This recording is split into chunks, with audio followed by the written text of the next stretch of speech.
Bueno, vamos a continuar. Ya la veo a Miriam Lewin ahí en la pantalla, así que no me queda más remedio que saludarte, Miriam. ¿Cómo te va? Bienvenida al programa. Gracias por estar con nosotros en este día del aniversario de Radio UNDAV y UNDAV TV. ¿Qué tal? Muchas felicitaciones. Un placer estar con ustedes hoy. Bueno, también obviamente en el marco del teletrabajo, de la forma en que estamos moviéndonos los medios universitarios, como es el caso nuestro, hay un gran trabajo de la Defensoría y además se le han puesto brava a la Defensoría en el panorama de la pandemia, en un escenario tan complicado, a veces está tan hostil para poder producir noticias con verosimilitud, con fundamentación, con fuentes serias, ¿no? Contanos un poco cómo ha sido, porque además debutaste y ahí nomás que arrancó la pandemia. Sí, nosotros asumimos con este nuevo equipo de conducción el 24 de junio, o sea que ya se llevaba más de un mes del aislamiento.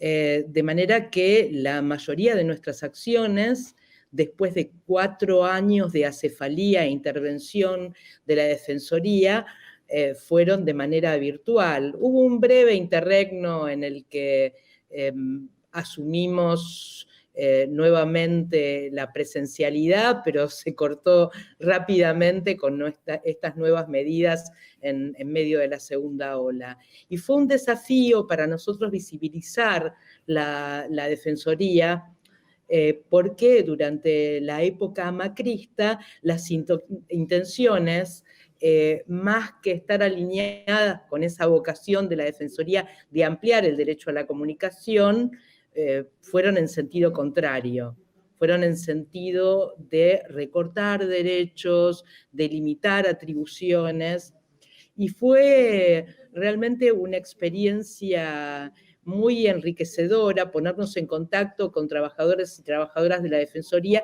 que habían sostenido al organismo, el espíritu del organismo, la pasión con que fue creado el organismo en épocas de Cintia Ottaviano, de la primera defensora, en esta nueva etapa. Reactivamos muchas líneas de acción que ya existían en la Defensoría y creamos nuevas líneas de acción. Una nueva línea de acción que tuvo bastante visibilidad fue la de desinformación y discursos violentos. En esta etapa en la que los medios de comunicación son nuestra ventana al mundo, en la etapa de aislamiento, en la etapa de distanciamiento, nosotros recibimos información que esperamos que sea confiable como ciudadanos y ciudadanas para tomar decisiones que afectan nuestra salud y nuestra vida. De manera que inmediatamente nos pusimos a redactar recomendaciones para coberturas periodísticas responsables de la pandemia de COVID-19 y luego específicas en alianza con la Red Argentina de Periodismo Científico, con la Sociedad Argentina de Inmunología, con CONICET Fake News, para la cobertura específica del operativo de vacunación. Que conllevó tanta desinformación y tantas maniobras desde las redes y desde algunos medios tradicionales que tenían que ver con demonizar algunas vacunas, ¿no? De acuerdo a su nacionalidad, sembrar la desconfianza. Miriam, sí. Dale, Lucía, dale. ¿Cómo estás? En la línea de esto que decías y que realmente es imprescindible el trabajo de la Defensoría en lo que tiene que ver con las recomendaciones a los medios de comunicación, sobre todo con esto que mencionabas de lo que vimos durante la pandemia y en grandes medios de comunicación, ¿no? Y en este escenario de la comunicación hegemónica, nosotros siempre reivindicamos nuestro trabajo como radio universitaria, la comunicación alternativa. Sobre esto te quería preguntar, yo, ¿cómo ves la comunicación alternativa en este momento en nuestro país? Uno de los principales problemas que surgieron cuando hicimos la primera audiencia pública, después de 3 años de que no tenían lugar estas instancias participativas, democráticas, fue justamente, y esto nos llegó a través de la voz de radios cooperativas, radios comunitarias, radios escolares, es la sostenibilidad de los medios. Es decir, hay una gran preocupación por la cuestión de la asignación de la pauta, por la imposibilidad o la dificultad por parte de algunos medios de acceder a fondos de fomento, pagar salarios, equiparse. Es decir, la ley promovió la creación de medios comunitarios, medios cooperativos, pero el desafío actual, y más en épocas de pandemia, es de qué manera estos medios se hacen sustentables, es decir, de qué manera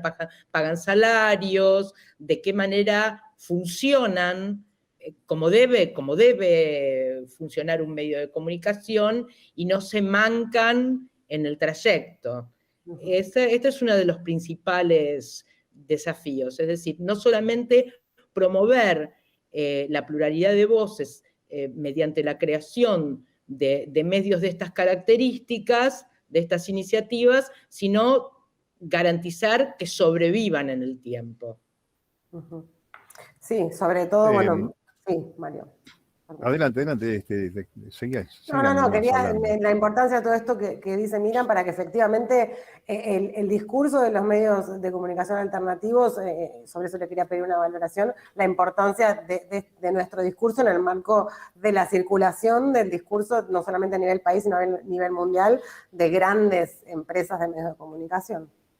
Sí, por supuesto, desde la Defensoría siempre, históricamente, hubo una línea de acompañamiento a medios, de promoción de la generación de estos medios y de líneas de capacitación permanentes que tienen que ver con la gestión. Justamente se está lanzando hoy un curso de capacitación en gestión de este tipo de medios, de manera que no solamente puedan salir al aire, sino que se pueda gestionar adecuadamente este tipo de voces que hacen a la diversidad, hacen a la democratización del mapa o del escenario comunicacional, ¿verdad?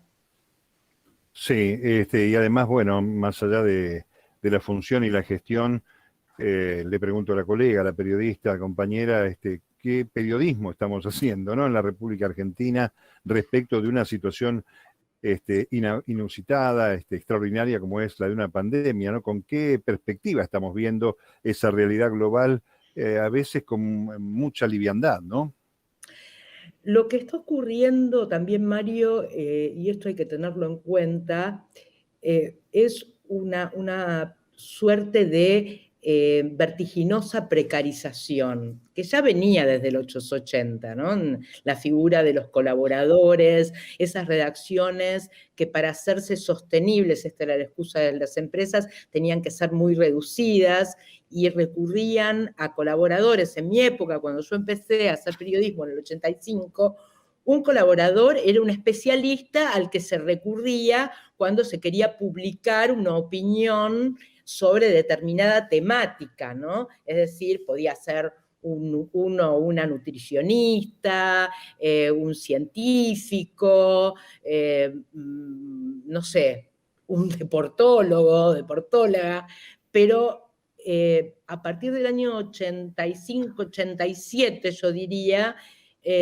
se modificó la estructura de las redacciones y se empezó a pedirle a aquellos periodistas que en realidad cumplían tareas, cumpliendo un horario, hasta marcando tarjeta, participaban en los cierres, salían a buscar información, la redactaban, la producían, etcétera, se los convirtió en proveedores, ¿no? Como si fuera quien vendía café o papel higiénico o elementos de limpieza, ¿no? Entonces, este proveedor facturaba y así los medios tendían a desentenderse de pagar cargas sociales, reconocer derechos como el de las vacaciones, no había cobertura de salud.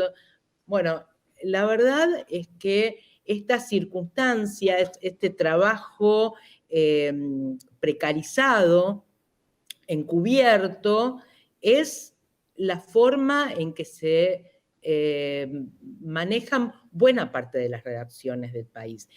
Esto lo tenemos que enmarcar también en el advenimiento de los medios digitales, que requieren muchos clics, ¿no? Que requieren una renovación constante de los contenidos, con lo cual recurren estos medios muchas veces a lo que aparece en redes sociales.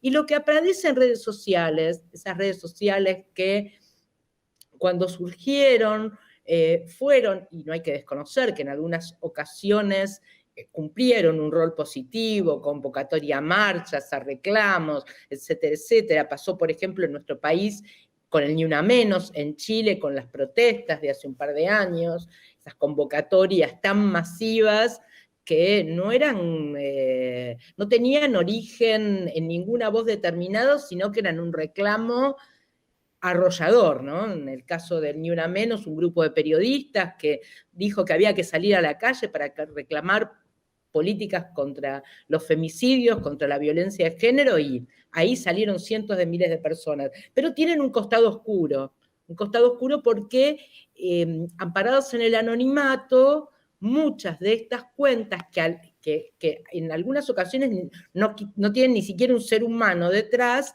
lanzan versiones, lanzan informaciones que no están chequeadas y que tienen segundas intenciones que pueden tener que ver con lo geopolítico, con lo comercial, o que a veces son memes que tienen un fin satírico, pero que pueden resultar malinterpretadas. Entonces, cuando los medios tradicionales abrevan en esas fuentes, en esas redes sociales, y ahora ya no hay una frontera clara entre los medios tradicionales y entre las redes sociales, las fronteras son muy lábiles y porosas, se puede generar un desastre. Es decir, si se promueve la desconfianza, o si una determinada vacuna, o hacia un método de testeo, o se promueve la ingesta de sustancias para protegerse supuestamente contra el coronavirus, que no están comprobadas en su eficacia por el ANMAT, incluso el ANMAT dice que dañan tejidos, bueno, hemos tenido ejemplos y han llegado masivas, numerosas denuncias a la Defensoría, hasta el punto de que se cayó la página de la Defensoría por la demanda, denunciando estas maniobras, que como dije, tenían su origen en un medio tradicional, pero saltaban y se viralizaban en redes.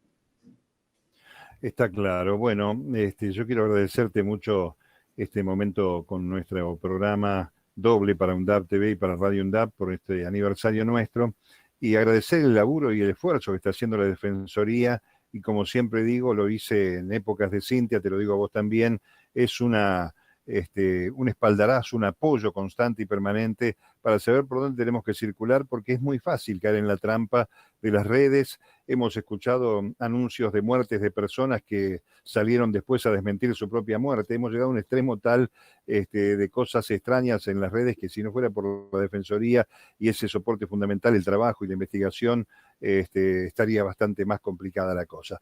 Miriam, un abrazo grande y un saludo a todo el equipo.